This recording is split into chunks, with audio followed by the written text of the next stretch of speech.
My dear friends, I think first we must appreciate the Telangana government for bringing about a remarkable resolution in the assembly. It's a very landmark kind of a decision. As many of them have said, it's a very historic decision. Historic because all of us have been fighting for that there must be caste census, not only in Telangana, all over the country. Why do we need caste census? We need for budgeting, planning, policy making. How should we allocate for backward classes? How much money we should allocate for scheduled castes, scheduled tribes, women, Adivasis, minorities, etc. That is where the caste census is required. And in that sense, Telangana government has done a good job, but then we have much more work to do. How are we going to collect this data? Who is going to collect this data? What kind of a factual, credible data we will get? That becomes very, very important. That is where I think it's very important for us also to talk about. One of the major oppositions for caste census in this country is the ruling party called the Bharatiya Janata Party. The Bharatiya Janata Party is completely working in the last 10 years against the constitution. Bharatiya Janata Party is against constitution, constitutional values. Justice Chandra Kumar is here. He is much more an authority than me against the constitutional morality of this country. The constitution very clearly says all religions are equal. Constitution clearly says state must not have, government must not have anything to do with religion. Here blatantly violating the constitution, Indian constitution, Mr. Narendra Modi has inaugurated Ram Mandir. Prime Minister Jawaharlal Nehru was the Prime Minister for 17 years of this country. He did not visit a temple or a church because of the constitution. So we have to understand, not only against the spirit of the constitution, they are working, they don't want BC census. Let me tell you, I'm quoting what the BJP government said. When they took socio-economic caste census, they filed an affidavit in the Supreme Court. I'm quoting what they filed. The caste data enumerated by socio-economic caste census of 2011 is unusable for official purposes, or they are replete with technical flaws. This is what they said in the Supreme Court.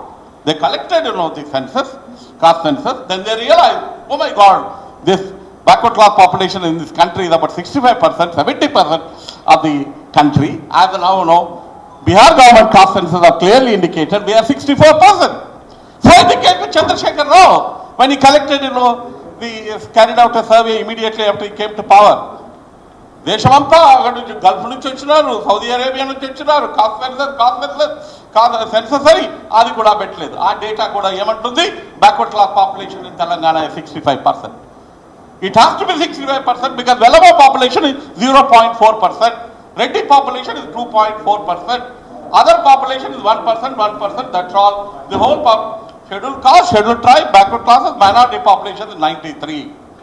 So why caste census? We should ask for 90% of political power, 93% of political power. We cannot have, as right now in Telangana, in the assembly there are 44 Reddy MPs are there and 13 Velama MPs are there. Look at the backward class MPs. Scheduled caste, scheduled tribe, there is some reservation there. Where are the backward classes? We want political representation. I don't want to use the word reservation. Representation, it is our right. The constitution talks about social justice, political justice and economic justice of the country. The first paragraph of the Indian constitution talks about we the people of India. Talking about it, we want social justice, economic justice and political justice. My dear friends, we need to multiply this information. This present government is working against the constitution of this country. There are so many religions in this country. Hindus are there, Muslims are there, Christians are there, Jains are there, Buddhists are there, Parsis are there, and Zoroastrians are there. It's a multilingual country, one of the beautiful countries in the world, where in diversity, unity in diversity, we were living for so many years, for centuries and centuries, we were living. And what is the agenda of this government now? The agenda of this government is Hindutva agenda, dividing people on the basis of religion. Justice Chandra Kumar Talk about it. Is one person who is completely concerned about what's happening in this country, what kind of a polarization is taking place, what kind of a divisive politics is taking place in this country. So the BJP, RSS is a very, very dangerous agenda they don't believe in. Narendra Modi does not believe in constitution. Narendra Modi does not believe in secularism.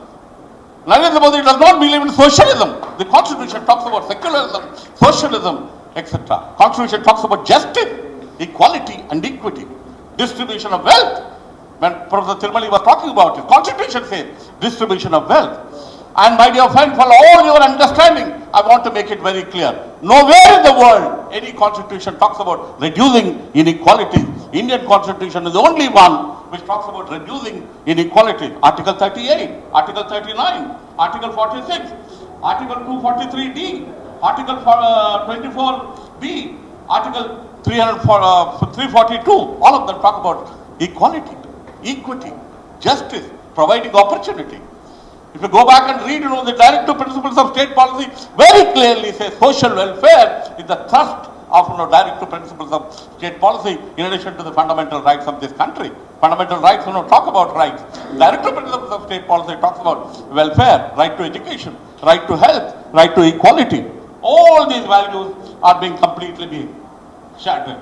That is where I think what we need to have allocation of resources. Once we have data, how do we go about allocating resources? What should be the budget for the backward classes? Again, the backward classes, there are about 150 castes are there. How do we go about allocating budget? There are nomadic tribes. They're economically, socially backward castes are there. We are not talking about 5 or 10 castes. We are talking about 120 castes. All these 120 castes have to get empowered. Lastly, it is very, very important. All along, this taken the Supreme Court for the last 25 years when Mandal Commission was being debated. Supreme Court says, where is the data? When we go and argue in the Supreme Court, you are saying, give us reservation for 27%, 30%. Where is the data? On what basis, we go about taking a data? We had data of 1931, Kaka Kalekar Commission. When the colonial rule, when the British were in government, we constituted a caste census. On the basis of that, we got about 27% of reservation. So, we have to see this data is there, then we can go about. The power cannot be concentrated on Reddys and Kamas and Velamas. That is against the spirit of the constitution. Again, look at the political domination of this group. Look at the industrial domination of this group. Look at the media domination of this group. Look at any other kind of a domination of this group. Then what will happen to 60% of the backward class population? Should they not get education? Should they not be in the health sector? Should not establish corporate sector? Should we not in the media? And Mr. Rahul Gandhi, who is the president of the major political party in this country with about 130 years of history, talking about equality and equity. Where are we? He is giving data saying that take in the Prime Minister's office how many OAS officers are there. Where are the OBCs?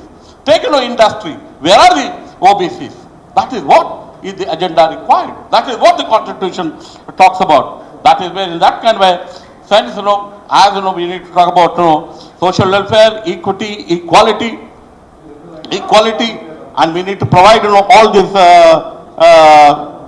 facilities to the people in that kind of a context. We will get caste census very soon, but we must use that caste census for social development, economic development, political development, welfare of the people, political power we must get.